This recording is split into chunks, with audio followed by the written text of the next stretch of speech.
Shalom adik-adik semua, selamat hari Minggu, apa kabar? Kakak harap kita semua sehat ya. Gimana, masih tetap semangat gak walaupun ibadah kita hari ini masih online? Kakak harap kita semua masih tetap semangat ya, dan selalu bersyukur walau ibadah kita hari ini masih online. Dan kita juga sama-sama berdoa semoga pandemi COVID-19 ini segera berakhir. Nah, sebelum kita mulai ibadah kita mau buka dengan doa. Gimana sikap berdoa yang baik? Lipat tangan, tutup mata, tundukkan kepala. Mari kita bersatu dalam doa. Allah Bapa yang bertata dalam kerajaan surga, puji dan syukur kami panjatkan kepadamu Tuhan, karena Engkau masih memberi kami nafas kehidupan, sehingga kami dapat melakukan aktivitas kami pada hari ini. Tuhan, sebentar kami akan mendengar sebagian dari firman-Mu. Kiranya Engkau memberkati kami Tuhan, agar kami dapat duduk diam, tenang, dan mendengarkan firman-Mu. Dan juga semoga firman-Mu dapat berguna bagi kami Tuhan. Tuhan, hanya dalam doa hamba-Mu yang jauh dari sempurna, kami berdoa dan mengucap syukur. Amin. Nah, adik-adik, ada yang lihat nggak? Di belakang kakak ada apa? Pohon Natal. Adik-adik ada yang udah pasang pohon Natal belum? Kalau udah, yang pasang mamanya, kakaknya, abangnya, papanya, atau adik-adiknya sendiri? Atau adik-adik bantu mama sama kakak abangnya pasang pohon Natal? Pasti pohon Natal di rumah bagus kan? Nah, walaupun kita tidak bisa merayakan Natal di gereja, tapi suasana Natal itu harus tetap ada ya adik-adik. Nah, firman kakak pada hari ini juga berhubungan dengan pohon, tapi bukan pohon Natal. Nah, sebelum kita masuk dengan firman, kita mau baca Alkitab dulu. Nah, adik-adik yang belum bisa membaca, boleh minta tolong kakak abangnya atau orang tuanya untuk membaca di buka Alkitabnya. Nah, firman kita pada minggu ini diambil dari Matius 21. Matius perjanjian lama atau perjanjian baru? Apa? Kurang dengar kakak, kurang kencang. Sekali lagi, apa? Matius perjanjian baru atau lama? Baru, iya, pintar, perjanjian baru. Nah, Firman kita pada hari ini tertulis di Matius 21 ayat 18 sampai 22. Udah dapat? Matius 21 ayat 18 sampai 22. Kakak bacain ya. Matius 21 ayat 18 sampai 22. Di bawah perikop, Yesus mengutuk pohon ara. Ayat 18. Pada pagi-pagi hari dalam perjalanan kembali ke kota, Yesus merasa lapar. Dekat jalan ia melihat pohon ara, lalu pergi ke situ, tetapi ia tidak mendapat apa-apa. Pada pohon itu selain daun-daun saja. Katanya kepada pohon itu, "Engkau tidak akan berbuah lagi selamanya." Dan seketika itu juga keringlah pohon ara itu. Melihat kejadian itu, tercenganglah murid-muridnya lalu berkata, "Bagaimana mungkin pohon ara itu sekonyong-konyongnya menjadi kering?" Yesus menjawab mereka, "Aku berkata kepadamu, sesungguhnya jika kamu percaya dan tidak bimbang, kamu bukan saja akan dapat berbuat apa yang kuperbuat dengan pohon ara itu, tetapi jikalau kamu berkata kepada gunung itu, beranjaklah dan tercampaklah ke dalam laut, hal itu akan terjadi. Dan apa saja yang kamu minta dalam doa dengan penuh kepercayaan, kamu akan menerimanya." Nah, adik-adik, tadi kakak bilang di awal kalau firman Tuhan pada hari ini berhubungan dengan pohon. Nah, tadi di Alkitab ada yang ingat gak disebutnya pohon apa? Pohon apa? Pohon Natal. Gimana? Pohon apa? Iya, pohon ara. Nah, pada waktu itu pagi-pagi sekali Tuhan berjalan pulang, mau pulang nih, tapi dia kelaparan.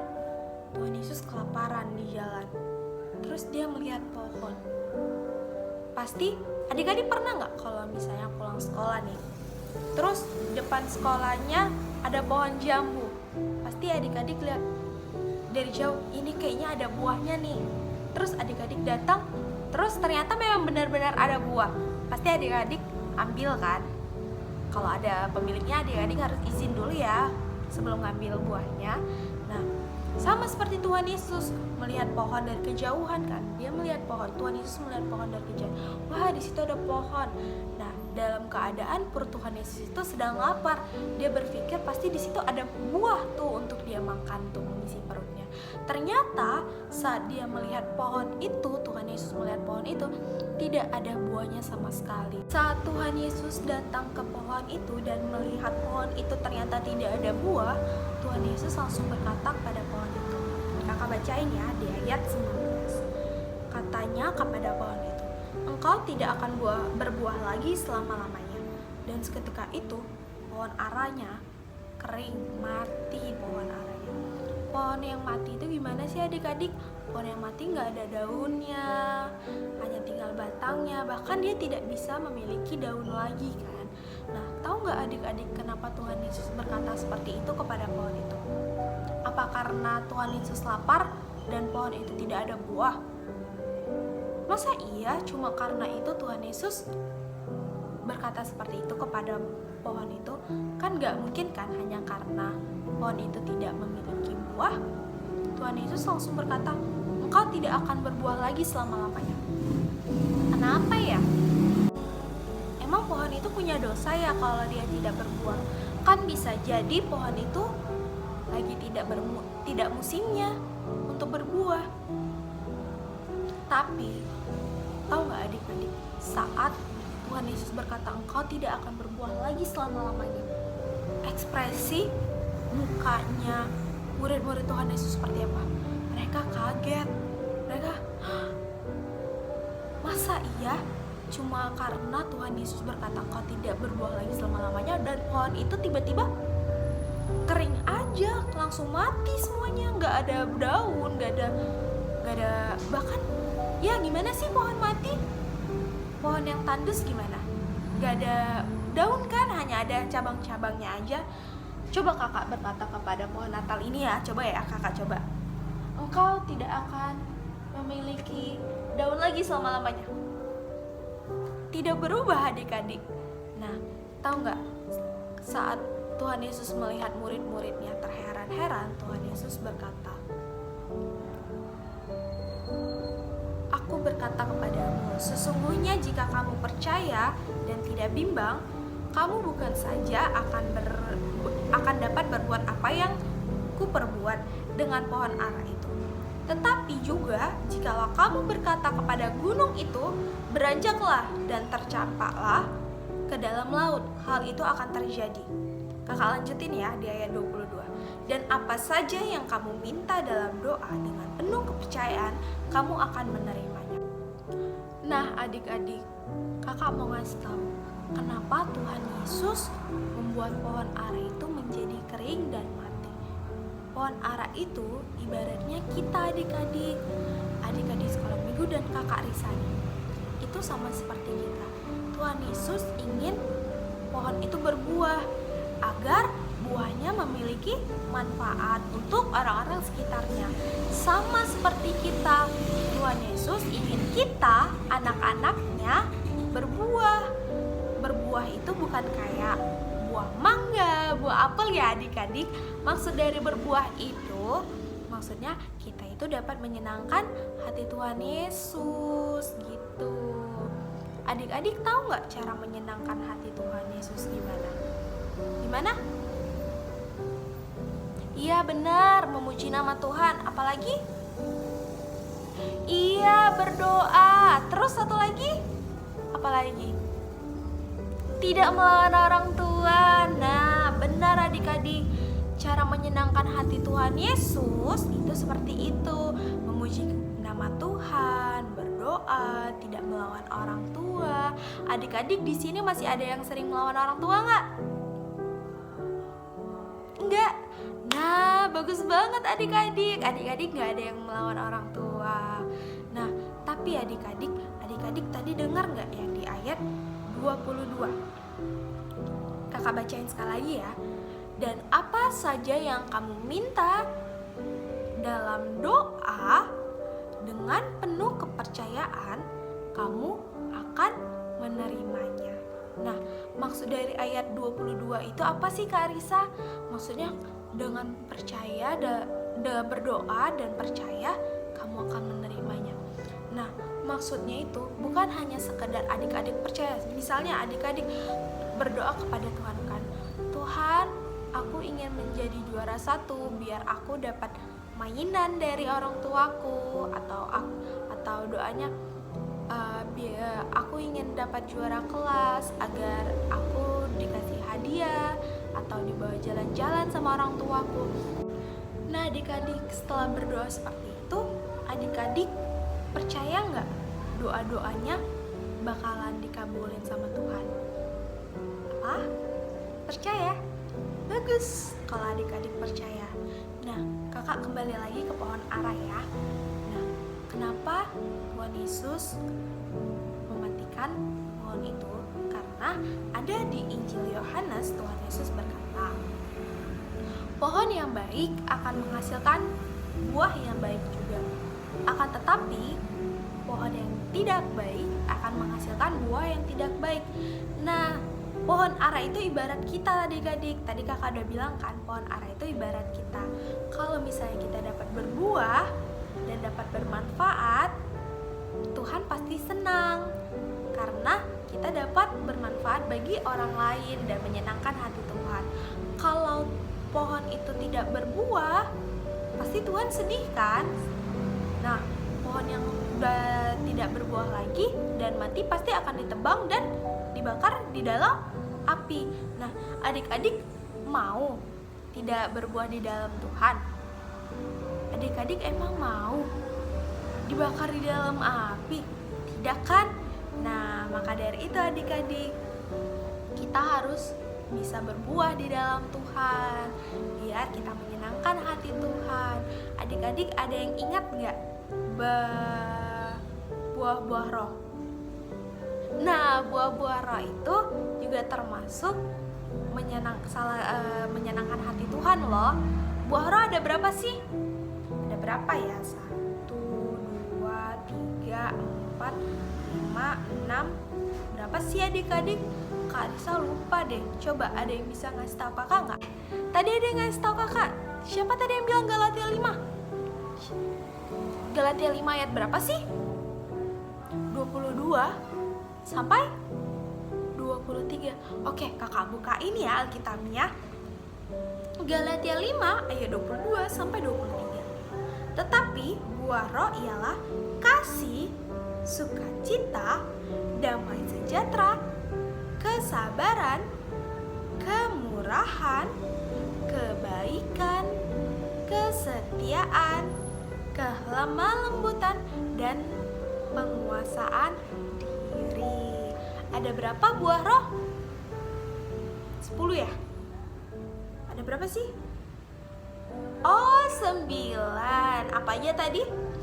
Kasih, sukacita, damai sejahtera, kesabaran, kemurahan, kebaikan, kesetiaan, kelemah lembutan, dan terakhir apa? Penguasaan diri. Nah, kenapa kakak bilang buah roh termasuk menyenangkan hati Tuhan? Kakak kasih contoh satu. Adik-adik pernah nggak merasa takut gagal, takut dapat nilai jelek dalam ujian? Terus adik-adik kalau merasa takut seperti itu, takut dapat nilai jelek, adik-adik ngelakuin apa? Apa? Berdoa. Bagus. Adik-adik doanya apa? Kakak mau dengar dong doanya apa? Apa? Tuhan Yesus ya, bantu aku ya dalam menjawab ujianku. Bagus. Bagus kalau adik-adik berdoa seperti itu. Berarti adik-adik melakukan buah roh yang keberapa sih kalau misalnya adik-adik dapat melawan rasa takut? Yang keberapa sih tadi? Yang terakhir apa tadi? Penguasaan diri. Nah, kalau adik-adik dapat melawan rasa takutnya, berarti adik-adik itu termasuk sudah melakukan buah roh yang terakhir, penguasaan diri, dan itu dapat menyenangkan hati Tuhan loh adik-adik. Contoh kedua, apa sih yang dapat menyenangkan atau kita dapat berbuah di dalam Tuhan? Apa? Tidak mengganggu teman. Benar. Nah, adik-adik ada nggak yang udah rajin nih ke sekolah minggu, rajin mendengarkan firman Tuhan, rajin memuji nama Tuhan, rajin berdoa, tapi dia masih suka mengganggu temannya, masih suka berbohong, masih suka yang terutama nih yang sering adik-adik lakuin, melawan orang tua. Siapa? Angkat tangannya. Siapa yang masih melawan orang tua? Gak ada. Bagus. Siapa yang masih suka berbohong? Gak ada juga. Mantap. Siapa yang masih suka mengganggu temannya saat beribadah? Gak ada. Bagus. Adik-adik bagus seperti itu.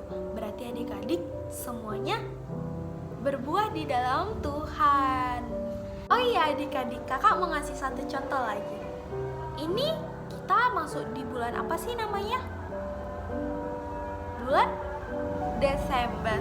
Bulan Desember itu biasanya kita memperingatin apa sih? Dikenalnya bulan yang ngerayain apa sih? Hari raya orang Kristen, agama Kristen apa sih? Natal. Nah, Natal tahun ini kita tidak berkumpul di gereja adik-adik. Adik-adik merasa sedih nggak kalau kita tidak berkumpul di gereja? Nah, adik-adik nggak boleh sedih. Kalau adik-adik sedih, berarti adik-adik belum bisa berbuah di dalam Tuhan. Kenapa? Karena walaupun kita ngadain Natalnya di rumah masing-masing, kita ngerayain Natal hanya melalui YouTube, kita harus tetap Iya, bersuka cita. Kita harus tetap bersuka cita. Kita harus tetap semangat. Kita harus senang. Karena apa? Karena kalau kita tetap senang dan tetap memuji nama Tuhan, walaupun ada keadaan pandemi seperti ini, Tuhan itu juga senang. Nah, itu juga kita dapat semakin berbuah di dalam Tuhan. Nah, yang terakhir nih kakak mau ngasih tahu. Tadi udah kakak kasih tahu sih sebenarnya, tapi kakak mau mengingatin sekali lagi.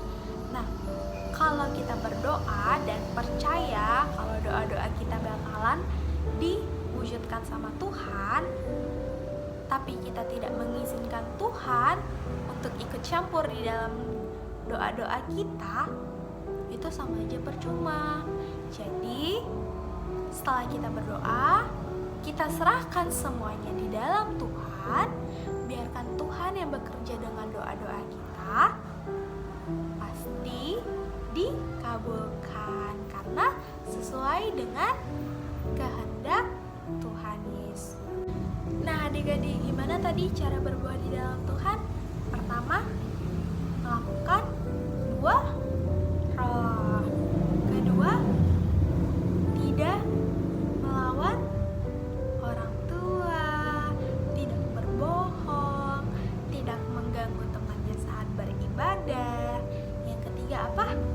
Harus tetap bersuka cita dan bersyukur apapun keadaannya. Yang keempat apa?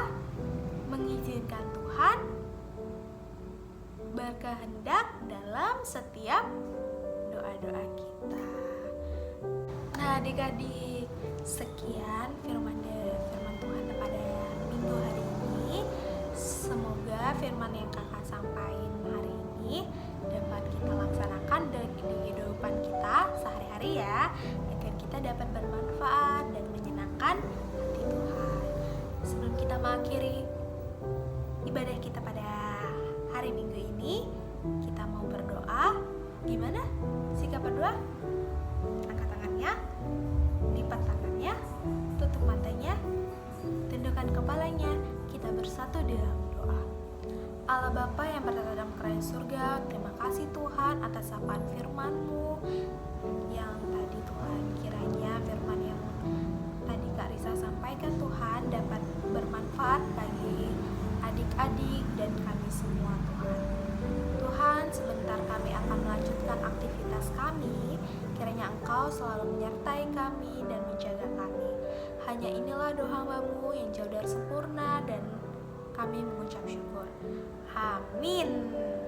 Shalom adik-adik, selamat hari Minggu, sampai berjumpa kembali. God bless you.